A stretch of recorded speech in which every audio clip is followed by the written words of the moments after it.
विश्व 24 न्यूज हर पल आपके साथ। नमस्कार, मी अतुल भोसले, प्रभारी अधिकारी वळसंग पोलीस स्टेशन सोलापूर ग्रामीण। वळसंग गावामध्ये काल 5:30-6च्या सुमारास यासीन कटरे आणि मोहसिन तांबोळी या दोन मुस्लिम समाजाच्या ग्रुपमध्ये दोघांमध्ये धराधरी, त्याचबरोबर बेकायदेशीर मंडळी जमा करून एकमेकांवर दगडफेक, लाठीकाठीनी किरकोळ मारहाण अशा पद्धतीचं वातावरण काल तयार झालं होतं। वेळीच पोलिसांनी तिथं दखल घेऊन त्या सगळ्यांची पांगापांग केली। त्याच्यामुळे कुठलाही अनुचित प्रकार हा घडला नाही, परंतु ह्या दोन्ही आरोपींना ताब्यात घेऊन त्यांचे परस्पर असे एका 34 आणि एकामध्ये 35 असे साधारण 70 ते 71 लोकांवर गुन्हे दाखल करण्यात आलेले आहेत।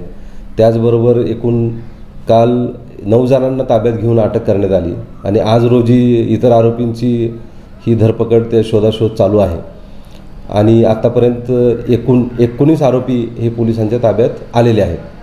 तरी वळसंग गावात परिस्थिती पूर्णपणे शांत आहे।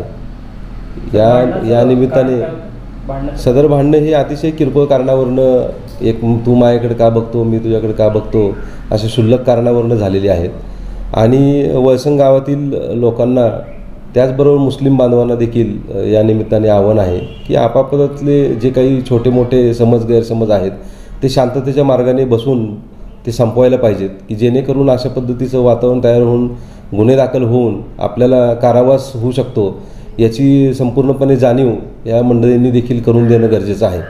आरोपी कोण आहेत सर, म्हणजे काय? याच्यामध्ये एकूण 34 एका गुन्ह्यामध्ये जो गुन्हा नंबर 248/2022 याच्यामध्ये दंगल करणे, दगडफेक करणे, लाठीकाठीचा वापर करणे अशा पद्धतीची कलमं लावण्यात आलेली आहे आणि दुसऱ्या गुन्ह्यामध्ये एकूण 35 आरोपी आहेत।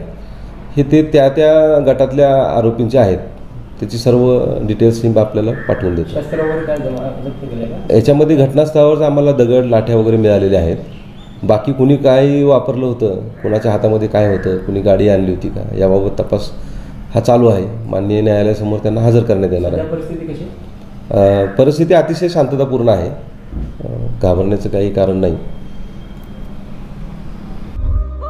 राज्यातील महत्त्वाच्या आणि आपल्या भागातील ताज्या बातम्या पाहण्यासाठी आजच आमच्या विश्व 24 न्यूज चॅनलला यूट्यूबवर सबस्क्राईब करा आणि बेल आयकॉन प्रेस करा।